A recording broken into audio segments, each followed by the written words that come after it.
한 절씩 교독하신 후에 마지막 절은 합독하시겠습니다. 이러므로 예루살렘에서 이 백성을 다스리는 너희 오만한 자여 여호와의 말씀을 들을지어다. 사망과 언약하였고 수월과 맹약하였은즉 넘치는 재앙이 밀려올지라도 우리에게 미치지 못하리니 우리는 거짓을 우리의 피난처로 삼았고 허위 아래에 우리를 숨겼음이라 하는도다. 그러므로 주 여호와께서 이같이 이르시되 보라 내가 한 돌을 시온에 두어 기초를 삼았노니 곧 시험한 돌이요 귀하고 견고한 기초돌이라 그것을 믿는 이는 다급하게 되지 아니하리로다 하는 점. 우박이 거짓의 피난처를 소탕하며 물이 그 숨는 곳에 넘칠 것인즉 너희가 사망과 더불어 세운 언약이 패하며 수월과 더불어 맺은 맹약이 서지 못하여 넘치는 재앙이 밀려올 때에 너희가 그것에게 밟힘을 당할 것이라. 그것이 지나갈 때마다 너희를 잡을 것이니 아침마다 지나가며 주야로 지나가리니 소식을 깨닫는 것이 오직 두려움이라. 침상이 짧아서 능히 몸을 펴지 못하며 이불이 좁아서 능히 몸을 싸지 못함 같으리라 하셨느니라. 대저 여호와께서 브라심 산에서와 같이 일어나시며 기브온 골짜기에서와 같이 진노하사 자기의 일을 행하시리니 그의 일이 비상할 것이며 자기의 사역을 이루시리니 그의 사역이 기이할 것임이라. 함께 읽겠습니다. 그러므로 너희는 오만한 자가 되지 말라.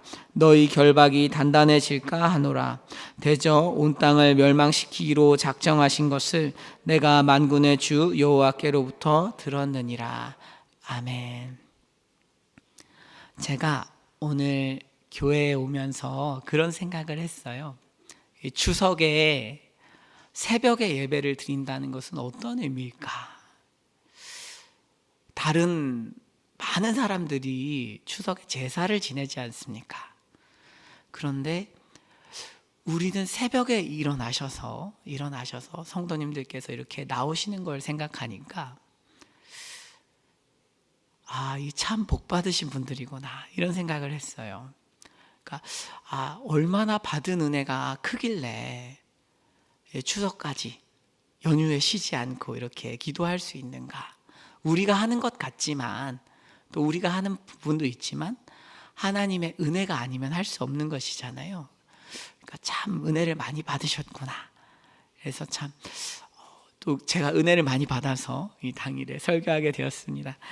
네, 축복합니다. 본문 보겠습니다. 오늘은 14절에서 예루살렘에서 백성을 다스리는 오만한 자에게 이사야가 오만해서는 안 된다 이렇게 이야기하면서 여호와의 말씀을 들어야 한다라고 말씀을 하면서 시작하고 있습니다. 이 오만하다는 것이 무엇일까요? 오만하다는 것. 그러니까 왜 이 사람들을 오만한 사람이라고 하는가 하니까 15절에 그 이유가 있어요. 15절에 예루살렘에서 백성을 다스리는 이 지도자들이 아수르가 무서워서 아수르가 쳐들어오는 것이 무서우니까 애굽 군사와 군사 동맹을 맺은 것입니다. 그래서 아수르의 군대로부터 나를 지켜주겠구나. 하나님께서 거듭거듭 애굽이 아니라 하나님의 언약을 의지하라고 이야기했고 하나님에게로 돌아오라고 말했지만 듣지 않는 것입니다. 보이지 않는 하나님, 그리고 당장 나에게 역사하지 않는 것 같은 하나님, 무슨 힘이 있겠어? 보이는 애굽 군사가 훨씬 강하지. 아수르의 군사로부터 나를 구해주는 것은 하나님이 아니고 애굽 군대지 라고 생각을 했던 것입니다. 여러 가지 이유가 있을 수 있겠지만 이렇게 유다 지도자들이 하나님의 약속을 신뢰하기보다는 애굽 군대를 신뢰하는 이유는 하나님의 약속은, 하나님을 신뢰하는 과정은 회개를 동반하기 때문입니다.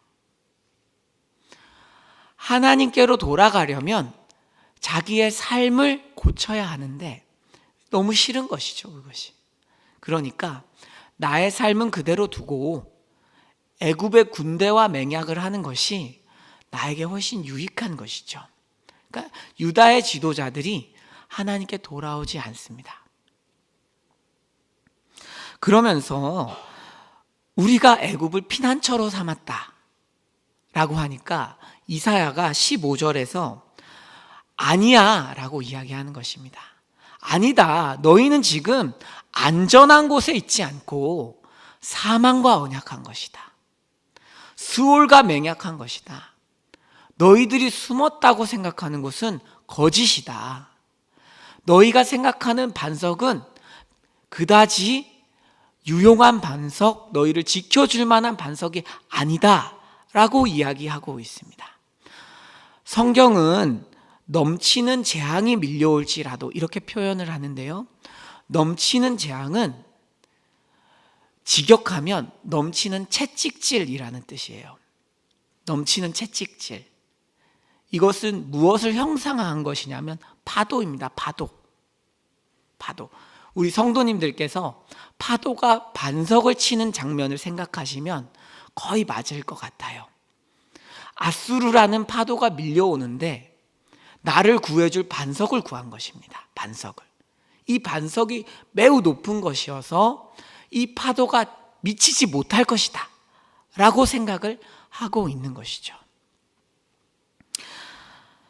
이사야는 이 사람들을 향해서 오만하다고 말하면서 하나님의 말씀을 전합니다. 하나님의 말씀 16절인데요. 주 여호와께서 이렇게 말씀을 하셨다는 거예요. 보라고 이야기하면서 내가 한 돌을 시온에 두었다. 돌을 시온에 두어서 기초로 삼았다. 이 돌은 시험하는 돌이고 귀하고 견고한 기초돌이어서 이 반석에 숨는 자, 이 반석에 의지하는 자는 다급해지지 않는다. 참으로 안식을 누린다 라고 약속을 하셨습니다. 지금 유다 지도자들은 하나님의 약속을 믿지 않고 하나님의 약속을 떠나서 애굽을 의지하는데 하나님께서 다시 한번 기회를 주시는 것입니다. 다시 한번 그곳이 아니다. 그 반석은 틀린 것이고 정말로 사람이 의지해야 하는 반석은 시온에 둔 돌, 하나님의 약속, 하나님 자체인 것입니다. 왜 애굽이 대안이 될 수 없을까요? 왜 아수르의 군대로부터 애굽이 아니라 하나님의 약속만이 대안이 될까요? 그 이유는 간단한데요. 지금 유다 지도자들이 생각하는 것처럼 아수르의 군대가 예루살렘을 위협하는 것이 아니기 때문입니다. 겉으로는 분명히 아수르가 위협하는 것이 맞습니다. 하지만 알고 보면 아수르가 문제인 것이 아니고 하나님이 문제입니다. 하나님이. 아수르가 공격을 하는 줄 알았는데 사실은 하나님이 유다를 심판하시는 것이 문제입니다. 하나님의 심판을 대비해야 하는데 아수르의 군대를 대비하면 안 되겠죠. 말하자면 우리가 국어 시험을 보는데 수학을 준비하면 안 되는 것과 같습니다. 시험 과목이 다른 것이에요. 시험 과목이 무엇이냐? 17절입니다. 17절. 하나님은 정의를 측량줄로 삼고 공의를 저울추로 삼으셨어요. 이 저울추라는 것은 사실 다림줄이라는 용어로 번역해도 되는데요. 무슨 이야기냐면 정의와 공의를 기준으로 평가한다는 것입니다.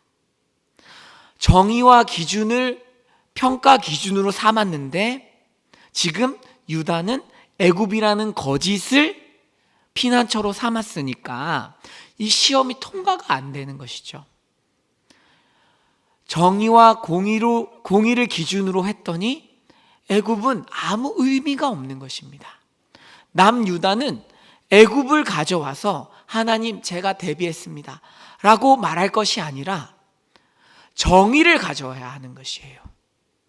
하나님 앞에서 얼마나 내가 순종했는지, 얼마나 하나님의 말씀을 지키기 위해서 애썼는지를 가져와야 하는데 전혀 다른 걸 가져온 것입니다. 그러니 그 결과가 어떻게 되는가? 18절, 19절, 20절에 나와 있는데요. 그중 하나만 보시면 언약이 작동을 하지 않습니다. 애굽을 믿었는데 애굽이 결정적인 순간에 작동하지 않아요. 그러면서 넘치는 재앙, 넘치는 채찍질, 이 파도가 밀려오는데 계속해서 밟히는 것입니다. 파도가 지속적으로 바위를 쳐서 약한 바위가 부서지는 것을 상상하시면 되겠어요. 내가 믿었던 반석이, 내가 의지했던 반석이 거대한 파도 앞에서 나를 전혀 지켜주지 못하는 것을 경험하는 것입니다. 아주 허망하게 끝난 것이죠. 왜 이렇게 되는가? 21절, 22절에 그 이유가 나옵니다. 다시 한번 하나님께서 이렇게 말씀하세요. 여호와께서 브라심산에서와 같이, 기브온 골짜기에서와 같이 진노하시고 일어나시는데, 이 두 개의 지명은 하나님께서 다윗을 위해서 싸우셨던 지명입니다. 하나님께서 다윗 왕조를 위해서, 시온산을 위해서 싸우셨던 지명이거든요. 하나님께서 다윗 왕조를 위해서 싸우시는데 이제는 다윗 왕조를 대적하기 시작하시는 것입니다. 그래서 이것이 너무너무 낯설고 너무너무 기이합니다. 왜 이렇게까지 하실까요? 왜 이렇게 되었는가? 하나님께서 22절에 보시면 온 땅을 멸망시키기로 작정하셨기 때문입니다. 하나님께서 이렇게 보시니까 온 땅에 죄악이 너무 많아요. 그래서 온 땅을 심판하시기로 결정하신 것입니다. 그래서 이 심판에서 벗어날 수 있는 사람이 없어요.